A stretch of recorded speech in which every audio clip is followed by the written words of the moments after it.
جو شخص تمہاری رائے کا خواہشمند نہ ہو اسے مشورہ مت دو، نہ تمہاری تعریف ہوگی اور نہ تمہاری نصیحت اسے فائدہ دے گی۔ وقت سب کو ملتا ہے زندگی بدلنے کے لیے، لیکن زندگی دوبارہ نہیں ملتی وقت بدلنے کے لیے۔ شرک کے علاوہ ہر گناہ کی مغفرت کی امید ہے، لیکن گمراہی کا معاملہ بہت سخت ہے۔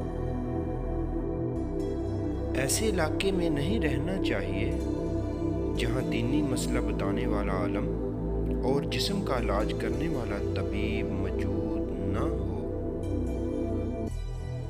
میری زندگی میں آنے والے تمام گھٹیا لوگوں کا بھی شکریہ جن سے میں نے سیکھا کہ مجھے ان جیسا نہیں بننا۔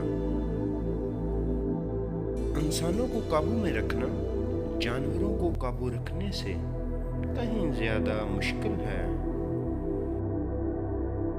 جس طرح نگاہ کی ایک حد ہے جس سے آگے وہ کام نہیں کر سکتی، بالکل اسی طرح عقل کی بھی ایک حد ہوتی ہے جس سے آگے وہ بیکار ہے۔ عزت کے موتی پر ذرا سا بھی داغ لگ جائے تو ہزاروں دریا بھی اسے دھو نہیں سکتے۔ وہ شخص دولت سے مالا مال ہونے والا ہے جس نے خواب میں دیکھا کہ اونچے پہاڑوں سے صاف شفاف پانی گرتا ہے اور خواب دیکھنے والا اسے استعمال کر رہا ہے۔ اس شخص پر اللہ کی بے پناہ رحمت ہونے والی ہے، اس کی زندگی میں آسانیاں آنے والی ہیں۔ ایسے مرد کو چاہیے کہ اپنا خواب